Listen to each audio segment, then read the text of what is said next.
네, 오늘은요, 이 박창윤 GL 리서치 대표 나와 계신데요. 뭐 워낙 이제 매도 사이드카가 또 삼성전자, SK하이닉스 급락하면서 코스피 5% 낙폭 기록하면서 이제 걸리고 이제 발동이 되다 보니까 정말 좀 징글징글합니다. 어떻게 이 시장을 잘 풀어봐야 될지 직접 좀 여쭤보도록 할게요. 대표님, 안녕하세요. 네, 안녕하세요. 네. 우리가 이제 징글징글하다라는 얘기를 좀 했는데 이게 네. 어쩔 수 없는 것 같습니다. 이제 변동성은 약간 이제 상수가 되어버린 걸까라는 느낌이 있는데 네. 어쨌든 이제 샌디스크가 실적을 발표했는데 되게 괜찮게 나왔거든요. 네. 물론 뭐 조목조목 따져보면은 매출 가이던스 다음 분기에 약간 좀 아쉽기도 하고 워낙 길거리 컨센서스가 높긴 했습니다만 네.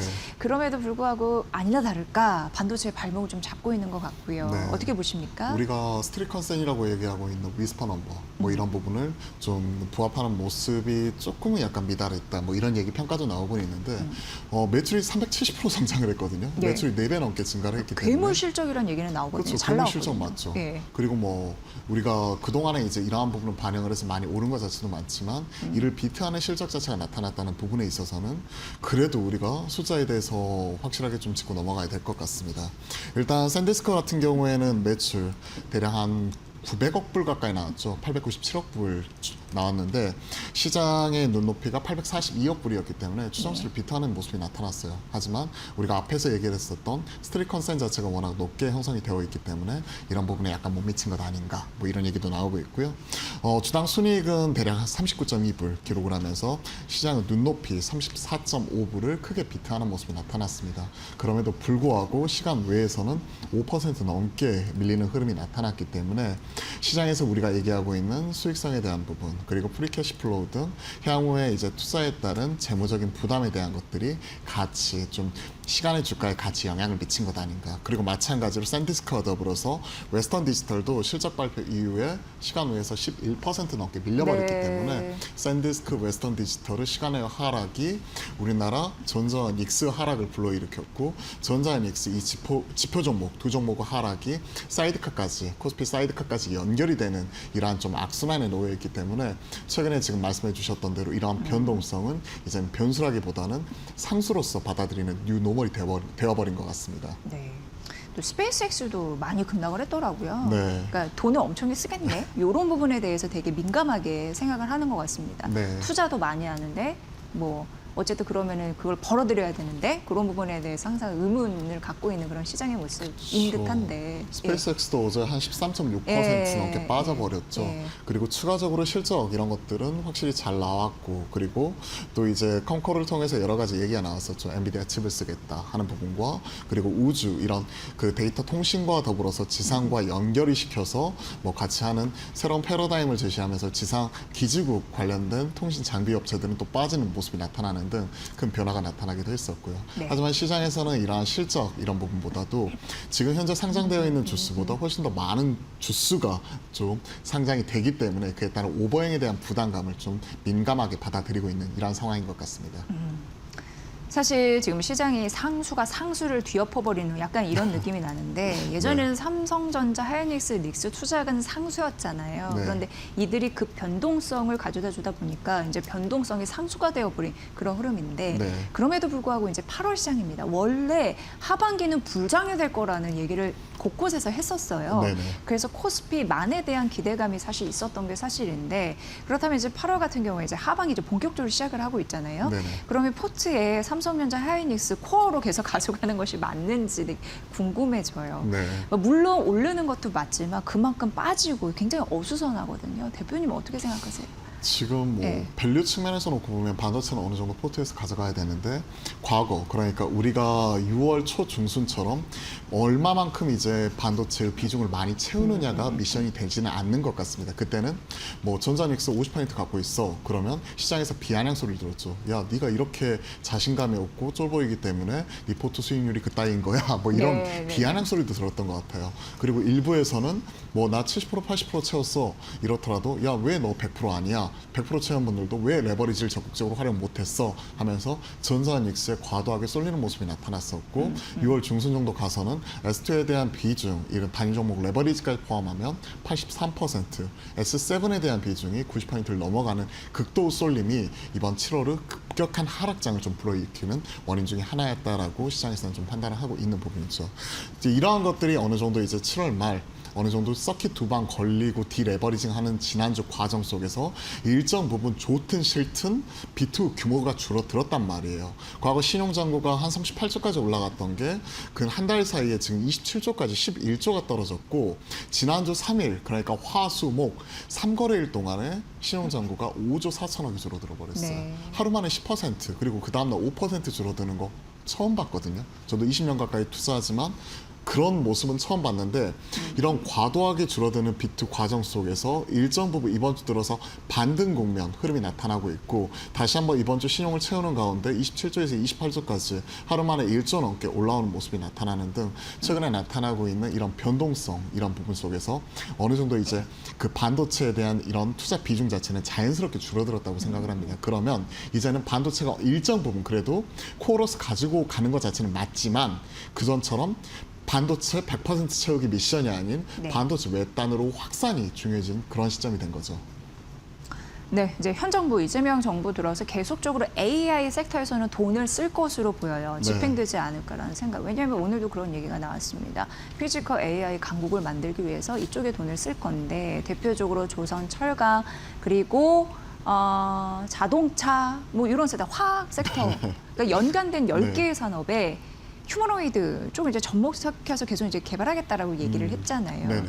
결과적으로 오늘 현재는 이제 시장에 막 사이드카 걸리고 이게 정신 없지만 사실 장 초반에 피지컬 AI 로봇 이런 쪽이 좀 올라갔거든요. 맞아요. 계속적으로 부침이 있을 수 있어도 그쪽에 자금은 들어갈 것으로 보이는데 AI 투자 온기가 어느 쪽으로 확산될 거라고 보세요? AI 쪽에서 네. 지금 말씀하셨던 뭐 조선, 철강, 화학 뭐 이런 쪽 같은 경우에는 대다수가 우리가 산업재고 이런 산업재 쪽은 우리가 얘기를 하고 있는 빅테크, 하이퍼스케일러들 중심으로 캐펙스 투자를 늘리고 있는 AI 쪽과 약간은 거리감이 있었던 것 자체는 사실이었죠. 그렇게 본다면 우리가 AI 쪽을 통해서 실질적으로 반응이 나왔었던 쪽은 AI 하드웨어와 소프트웨어, 그중에서 하드웨어 중심축이었던 반도체와 전력 설비 뭐 이러한 종목들을 중심으로 AI를 통해서 실제 돈을 벌고 있는 쪽이었고 AI 소프트웨어, 미국 빅테크, 마이크로소프트를 비롯한 이런 종목들을 움직이는 모습이었고 팔란티어도 좋은 실적을 발표를 했지만 국내 AI 소프트웨어는 사실 사스 형태로서 뭐 글로벌 경쟁력을 갖췄다고 평가받기에는 아직까지는 좀 시기상조라는 이런 네. 평가를 받았죠. 그러한 가운데서 이제 우리가 얘기하고 있는 AI와 좀 동떨어졌다라고 평가받고 있는 하드웨어단 지금 말씀하셨던 뭐 화학, 철강, 건설, 자동차 이런 쪽을 공통적으로서 우리가 연결시킬 수 있는 부분은 엣지단 그러니까 피지컬 AI 쪽으로 우리가 연결을 시켜줄 수가 있는 부분인데 단순히 이제 물류 이송 로봇을 넘어서서 물류 이송 로봇 위에 협동 로봇 이런 부분을 올려가지고 얘기를 하고 있는 이런 휴머노이드 로봇죠. 그리고 이러한 것들이 최근에 이제 계속해서 이제 급격한 기술 발전을 하는 가운데 산업 현장 쪽에 직접적으로 투입을 하고 있다는 부분 이런 것들이 긍정적이에요. 현대차가 새만금 단지 조성을 하면서 본격적으로 이제 피지컬 AI 관련된 실증 레퍼런스를 바탕으로 최근에 이제 잘하고 있는 아틀라스나 보스턴 다이내믹스 상장까지도 연결시켜줄 수 있는 하나의 큰 축을 갖고 있기 때문에 피지컬 AI 쪽 하면 항상 현대차 그룹이 첫선으로 꼽히는 부분이었고 최근에 반등 국면 속에서도 현대 오토웨버, 현대차 그룹의 SIQ를 쥐고 있는 AI SIQ를 쥐고 있는 이러한 기업이 적은 유동성과 더불어서 좀 급등하는 모습이 같이 나타나기도 했었고요. 오늘 같은 경우에도 장 초반이긴 하지만 그 뭐 클로버스를 비롯해서 좀 같이 올라오고 있는 등 전반적으로 좋은 흐름이 나타났습니다. 삼성전자도 그동안에 이제 볼리 사실 뭐 한 작년에 출시가 되었어야 되는데 유야무야 이 프로젝트 자체가 무산이 되었었잖아요. 그 이후에 나타나게 된 이제 처음에 이제 노태우 사장 직속의 RX 사업부 이런 부분은 사업부 편성 이후에 나타나게 되는 이런 확산 이런 것들을 생각을 해놓고 본다면 지금 관 쪽에서도 이제 정부 정책적으로 밀고 있지만 민간 쪽에서도 이제는 시기가 도래하면서 피지컬 AI 쪽에 속속들이 접목이 되는 부분이 산업 현장 쪽에서 같이 나타나고 있는 이러한 상황인 것 같습니다. 네. 전반적으로 이렇게 그 증시를 진단하더라고요. 이 코스피나 코스닥이나 오늘 사실 이제 공포감이 있잖아요. 사이드카가 발동됐으니까 그러니까 극단적인 공포를 정상화하는 과정이다. 뭐 이런 얘기를 하는데 코스닥을 비롯해서 오늘은 뭐 오버레이만에 살짝 조정을 받고 있긴 하더라도 뭔가 달라진 시그널이 포착이 됐을까요? 8월에 들어서. 확실히 좀 달라지는 것 같아요. 예. 분위기 자체가 좀 반전이 되는 것 같고, 뭐 지금 우리가 앞에서 뭐 스트링 컨센이라든지 뭐 이런 얘기도 했었지만, 최근에 저도 이제 네트워크가 있잖아요. 네트워크를 통해서 이제 얘기를 들어보는 거 보면 확실히 코스닥의 분위기는 좀 많이 달라지고 있고, 그 선봉장으로서 바이오가 첫선에 꼽히고 있고요. 네. 지금 말씀하셨던 피스컬 AI 쪽 이런 부분도 그동안에 유독 비어져 있는 바스켓이었다면 전자, 닉스 그리고 다인 종목 레버리지에서 빠져나온 수급이 비어져 있는 이 빈집에 들어가는 모습 자체가 나타나고 있거든요. 그러한 상황인 것 같습니다. 그리고 변동성은 있을 수 있지만 지수는 어느 정도 단기 저점을 좀 잡아갔다, 이미 잡았다. 위기의 정점이 지났다라는 데 있어서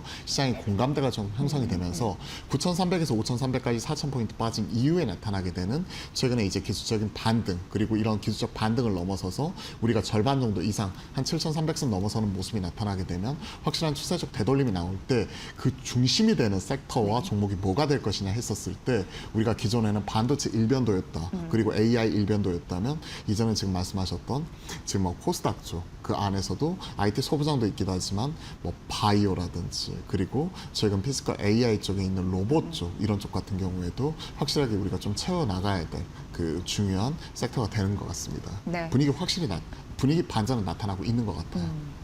뭔가 반전이 나타나고 있는 시그널이 포착이 되고 있다고 하니까 요건 저희가 이제 주시하면서 시장을 네. 좀 바라봐야 될 필요성이 있을 것 같고요. 미국은 굉장히 조용하게 강한 것 같아요. 왜 조용하다는 얘기를 하면 우리나라 워낙 이제 그 급격하게 올랐을 때도 시끄러웠고 급격하게 빠질 때도 지금도 굉장히 시끄럽습니다. 하지만 미국 제 느낌상 굉장히 조용하게 강하다.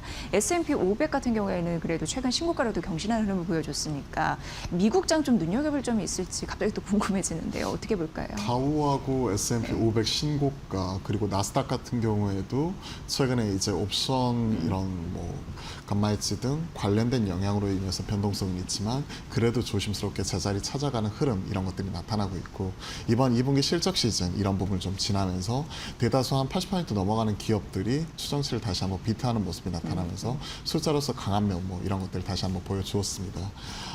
결국 이거 같아요. 미국장에서 제일 중요한 부분은 결국 시장에서 계속 우려하고 있는 AI 캐펙스 투자가 이제 피크를 친 거 아닌가 하는 부분을 숫자로서 불식시켜주는지 이 부분이 가장 중요한 포인트가 돼가는 것 같습니다.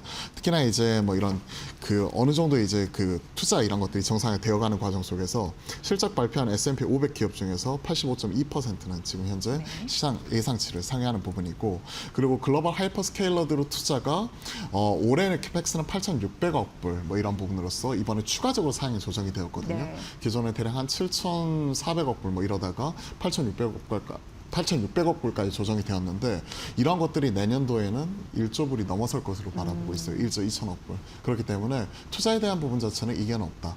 방향성은 너무나 명확하다. 근데 지금 얘기를 하고 있는 수익성에 대한 부분 그리고 프리캐시 플로우 이런 부분이 벌어들이는 돈보다 쓰는 부분이 훨씬 더 많기 때문에 재무적인 부담을 얼마만큼 이겨낼 수 있을지 그러한 것들이 진짜 빅테크들 같은 경우에는 채권도 찍어내고 신용도도 있고 하니까 문제가 되지는 않지만 최근에 네오클라우드나 중소형 업체들 같은 경우에는 이쪽이 기침만 하더라도 이쪽은 뭐 사시나무 떨듯 떨고 감기 걸리고 이런 모습이 나타나다 보니까 이러한 것들이 문제잖아요. 이런 그 시장에 나타나고 있는 투심의 안정화 이런 부분이 확실하게 좀 거쳐야 되는 과정인 것 같습니다. 하지만 다시 한번 말씀드리지만 이번에 2분기 실적을 통해서 확인한 부분은 하이퍼클라우드 특히나 뭐 알파벳이나 마이크로소프트나 그리고 메타라든지 아마존이라든지 이쪽 즉 클라우드를 영위를 하고 있는 기업들은 확실하게 이제 투자한 부분 자체가 성과로서 나타나는 것들이 숫자로서 찍어주었고 그리고 캐펙스를 늘리는 부분이 나타났기 때문에 그렇게 본다면 미국장에서 나타나고 있는 캐펙스 투자의 증거 그리고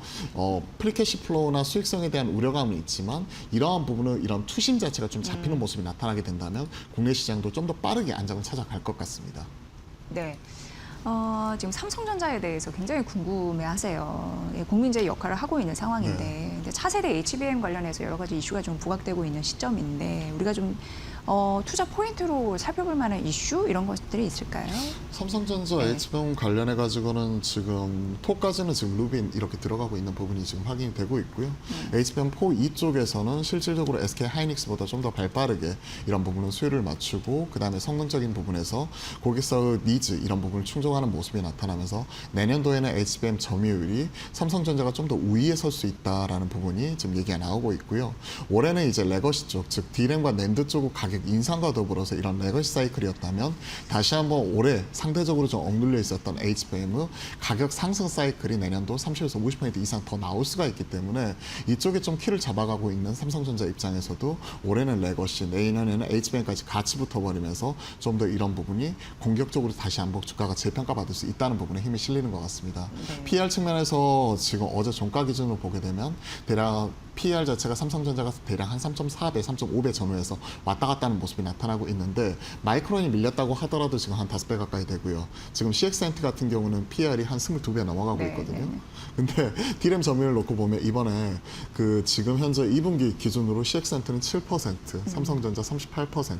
근데 현재 시가총액은 삼성전자가 이제 한 1200조 전후 CX엔트가 한 7, 800조. 이거 말이 안 되잖아요. 뭐 점유율 자체가 지금 한 5배 이상 차이 나는데 5배는 아니더라도 시총이 최소한 3배 이상 차이가 나야 되는데 그렇게 된다면 삼성전자가 지금 1000억대 초반이 아니라 1000조대 초반이 아니라 2000조 다시 한번 또 넘어가는 부분 자체가 확실하게 당위성을 얻어갈 수 있는 부분이고 CX엔트가 물론 중국이라는 특수성이 있긴 하지만 확실하게 이제 가치 평가가 PER 4배도 안 되는 거 삼성전자는 이거 너무한 거 아닌가. 네네네. 이번에 좀 수급상의 쏠림으로 인한 어느 정도 진통을 겪었지만 이게 앞에서 말씀드렸던 미국 빅테크 중심으로부터 투심이 좀 안정화되어 가고 숫자에 대해서 다시 주목하는 시기 이런 부분이 다시 한번 돌아오게 된다면 삼성전자도 결국 올 여름과 같은 PER 6배를 넘어서 뭐 7배, 8배까지도 다시 한번 제자리 찾아가는 과정이 나타날 수 있다고 생각을 하고 있습니다. 네, 뭐 많은 도 대해서도 이 데이터 분석 보면은 그래도 2030년까지는 메모리 최강은 한국이다 이런 또 다수의 분석이 있잖아요. 그럼 결과적으로 HBM 같은 경우에도 수요처는 굉장히 다변화될 가능성이 있잖아요. 그런 부분에서 투자 포인트를 또 세워보는 것도 틀리지는 않는 거죠. 그렇죠. 없던 게 새로 네. 생기면서 AI 서버 단으로 들어가면서 그 HBM의 용처 자체가 지금 늘어나는 부분이었었고 이런 것들이 좀 더 가속화되었으면 가속화되었지 지금 현재 말 그대로 갑자기 있던 게 사라지지는 않으니까 그렇게 본다면 당연히 HBM의 용처 이런 부분 자체는 AI 데이터 센터를 넘어서 말 그대로 고부가 메모리가 필요한 산업 같은 경우에는 어마어마하게 많이 늘어나다 보니까 이에 따른 니즈 자체는 증가할 수밖에 없는 부분이고요. 앞서 말씀드렸던 CXMT라든지 이런 쪽 같은 경우가 최근에 뭐 LPDDR6 등 관련된 그 첨단 이런 메모리 쪽 이런 부분도 지금 나오고 있지만 서버 단으로 직접적으로 들어갈 수 있는 HBM 쪽이라든지 이런 쪽 같은 경우에는 아직까지 기술 격차와 시차 이런 것들이 분명히 존재하기 때문에 전자닉스 경쟁 우위는 계속 지속될 수 있고요. 빠르면 지금 한 8월 중에도 지금 27년도 그러니까 내년도 공급까지 지금 다 마무리될 것으로 지금 바라보고 있거든요. 네네. 그러면 27년에는 지금 올해를 넘어서서 지금 역대급 공급 부족 이런 부분이 나올 수 있고 이런 양산 물량이 본격화되는 28년도야 되어서야 어느 정도 이제 그 이런 수급 간의 이런 불균형 이런 부분이 일정 부분이라도 좀 채워질 수 있을 거라고 생각을 하는데 일부 해외 IB 쪽에서는 28년을 넘어서 뭐 말씀하셨던 뭐 29년도까지도 이런 것들이 계속 이어질 수가 있기 때문에 아무래도 이런 메모리 반도체 쪽의 이런 사이클 자체는 지금은 출렁이는 있지만 이게 완전히 꺾이고 피크아웃은 아니라고 저는 그렇게 생각을 하고 있습니다. 네. 직전 고점이 38만 원입니다. 그리고 현재 주가가 오늘 좀 떨어져서 23만 원입니다. 네. 15만 원의 갭이 있는데 대부분이 막 이런 얘기 했거든요. 30만 원 밑에선 저가 매수이다. 이런 부분을 했는데 아직까지 그쪽으로 좀 치고 못 올라오는 부분이 있어서 조정 시 굉장히 불안한 마음이 있을 테니까 이런 부분 좀 잘 설명해 드리는 게 중요할 것 같더라고요. 네. 그러니까 그런 포인트 여러분도 잘 염두에 두시면서 전략을 세워보시고 포트 조정을 해보시는 게 유리하지 않을까 이런 생각을 해보게 됐습니다. 결과적으로 우리나라가 잘 가기 위해서 삼성전자, SK하이닉스가 좀 잘 가줘야지 되잖아요. 시총비 좀 너무 크니까 맞아요. 그런 부분을 해외 증권사에서 또 생각하는 것 같습니다. 그래도 골드만삭스에서 12,000포인트는 갈 거라고 흔들진 않았더라고요. 그런 부분에 희망을 걸을 수밖에 없는 요즘의 사태가 아닐까 이런 생각. 사태라고 쓰는 이유가 또 있습니다. 네. 예, 그렇게 좀 바라보시면 될 것 같습니다. 오늘 역시나 시원하게 통쾌하게 말씀해 주신 박창윤 GL 리서치 대표님이셨고요. 앞으로도 뭐 전화 연결 종목이나 그리고 이렇게 현장에 와서 이 얘기 좀 많이 해주세요. 네, 알겠습니다. 네, 오늘 박창윤 대표와 함께했습니다. 고맙습니다.